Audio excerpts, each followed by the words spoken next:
Empress Ziratha, the Magnificent, stood upon the crystalline command deck of her flagship Eternal Dominion, her 6 arms spread wide in a gesture of absolute authority.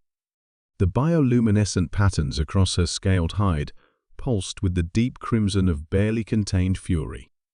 For 3 millennia, she had ruled the Karthek Empire, conquering 17 star systems with her fleet of 1,200 warships, the largest armada in known galactic history.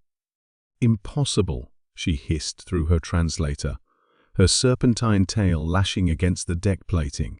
The holographic display before her showed the pathetic blue-green world the locals called Earth, orbited by what appeared to be primitive space stations and a handful of crude vessels. These humans claimed to possess a defensive fleet. Her primary advisor, War Marshal Thexvar, bowed his crested head respectfully. "Your Imperial Majesty, our deep space reconnaissance confirms only minimal orbital activity. Perhaps 3 dozen vessels, none larger than our scout frigates. Their technology appears centuries behind our own."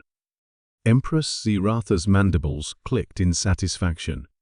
The pattern was always the same: identify a resource-rich world, arrive with overwhelming force, accept their inevitable surrender, then strip their planet of anything valuable before incorporating the survivors into her labor caste.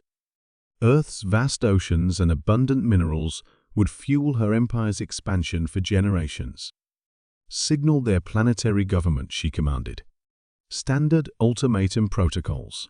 They have 1 solar rotation to surrender unconditionally, or we glass their major population centers." The response came within minutes, not from trembling political leaders, but from a single human who identified himself as Admiral Harrison Chen of the United Earth Defense Command. The man appeared on the main viewer, wearing a simple blue uniform devoid of the elaborate decorations that typically adorned lesser species military leaders. "Empress Ziratha," Admiral Chen said calmly, "I've reviewed your ultimatum. I'm afraid we must respectfully decline." A chorus of shocked chittering arose from the Karthek bridge crew. In 3,000 years, no species had ever refused the Empress's first offer of mercy. Ziratha's neck frill expanded to its full, intimidating span. "You dare refuse the Eternal Dominion? Human, I command 1,200 warships, each capable of reducing your primitive cities to molten slag. Your entire species possesses perhaps 30 vessels that barely qualify as spacecraft. Explain your defiance." Admiral Chen's expression remained infuriatingly neutral. "Your intelligence is partially correct, Your Majesty. We do maintain a small active fleet for routine operations. However, you seem to have miscounted our strategic reserve." "Strategic reserve?" Thexvar interjected with a derisive laugh. "Our scanners detect no hidden fleets, no defense platforms, no orbital fortifications of significance." "That's because you're looking in space," Chen replied simply. "Humanity learned long ago that the ocean depths provide excellent concealment from even the most advanced sensors." Empress Ziratha felt the first twinge of unease. "Elaborate, human." Chen gestured off-screen, and the holographic display shifted to show Earth's Pacific Ocean. The water appeared empty, as their scans had indicated. Then Chen spoke a single word: surface. What happened next would haunt Ziratha's nightmares for the remainder of her considerably shortened reign. The ocean began to boil. Not from heat, but from the displacement of massive objects rising from depths that should have been empty. First dozens, then hundreds, then thousands of colossal shapes breached the surface. Each vessel dwarfed anything in the Karthek fleet, massive supercarriers, stretching over 3 kilometers in length, their hulls gleaming with adaptive camouflage that had perfectly mimicked the ocean floor. 2012 supercarriers, Admiral Chen announced as if discussing the weather. Each armed with fusion torpedoes, antimatter batteries, and squadrons of our finest pilots. We've been building them for the past century, ever since we detected your empire's expansion pattern."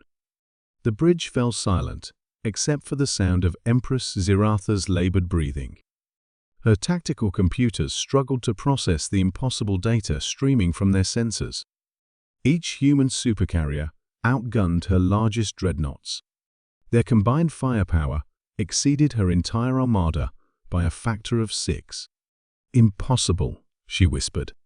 "Our deep space surveillance detected nothing."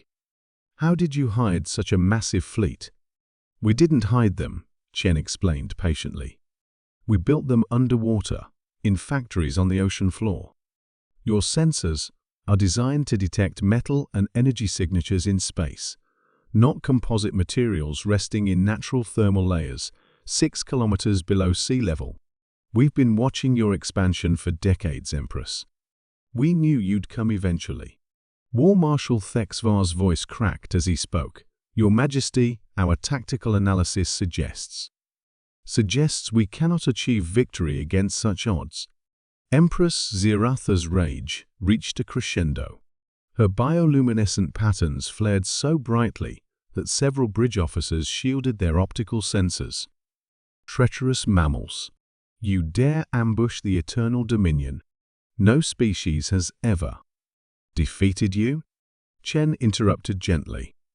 "Your Majesty, with respect, you've been conquering primitive civilizations that never saw you coming. Humanity has had the advantage of watching your tactics, studying your technology, and preparing accordingly.